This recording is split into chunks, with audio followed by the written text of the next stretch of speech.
रामकृष्ण हरी माऊली.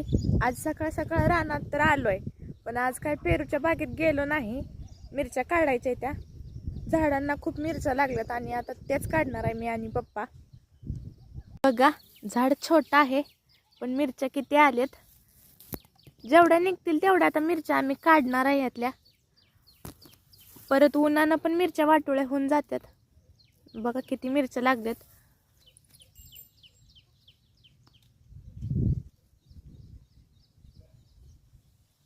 आणि मिरच्या तोडायला चालू केलंय बघा मी.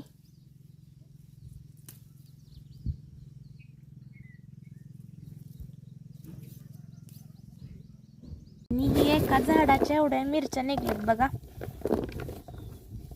जास्त कवळ्या मिरच्या मी काढलेल्या नाहीत. झाडाला अजून मिरच्या आहेत, झाडाला आहेत अजून, पण त्या कवळ्या आहेत त्याच्यामुळे मी काढलेल्या नाहीत. आणि इकडं बघा, पप्पा पण मिरच्या तोडू लागायला आलं होतं मला. आणि मिरच्या तोडत पप्पा जे थोडंसं डाळिंबीच्या लाईनीमध्ये जे गवत आहे ते काढून टाकतायत. इथं टाकलंय बघा गवत काढून. ह्या सगळ्या रानात जेवढ्या मिरच्या आहेत त्या सगळ्या तोडून घ्यायच्या आहेत आम्हाला, कारण की झाडं छोटी आहेत आणि मिरच्यांनी खूप लकडले ती, त्याच्यामुळे सगळ्या मिरच्या काढायच्या त्या. 2 ते 3 झाडांच्या मिरच्या काढल्या होत्या बघा मी. आणि ह्या किलोभर मिरच्या झाल्या असतील आता. झाडं छोटे आहेत आणि मिरच्या जास्त लागल्यात. मिरची तोडताना पप्पाला एक डाळिंबीचा फट्टा मोडलेला दिसला आणि पप्पा तो फट्टा बांधायला लागलेत बघा. डाळिंबीचे फट्टे तसे पडलेले खाली वाऱ्याने बांधून ठेवावे लागतात.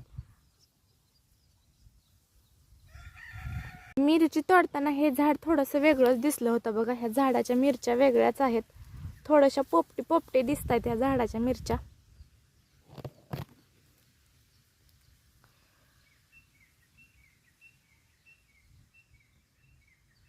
ह्या दोन्ही मिरचीत फरक आहे. डार्क हिरवी आहे आणि ही थोडीशी पोपटी दिसते बघा. पप्पानं एक भुईमुगाचा वेल उपसला होता बघा, चुकून उपसल्याला, आणि त्याला शेंगा आल्या त्या बघा. अशा ही शेंगा तयार झाल्या त्या, पण कवळे येते, ही अंडे असल्यासारखं दिसते त्या बघा. थोड्या थोड्या करत माझी मिरच्याची पाटी भरत आली होती बघा. एवढ्या मिरच्या झाल्यात, एवढ्या तोडल्यात मी. इकडं पप्पानं तोडलेले आहेत. मिरच्या तोडायची ही लास्टची लाईन होती बघा. आणि इकडं मिरच्या किती आहेत, सगळ्याच झाडांना इकडं भरपूर मिरच्या लागल्या त्या. झाले त्या उन्हाच्या आधी मिरच्या तोडून, आणि आज ऊन पण जास्त पडलेलं. आणि आता आम्ही मिरच्या घेऊन घरी जाणार आहे. मिरच्या तोडून झाल्या होत्या आणि पप्पा गुरांना पाणी पाजत होतं. तोपर्यंत मी आंब्याच्या झाडाखाली सावलीला येऊन बसले होते बघा.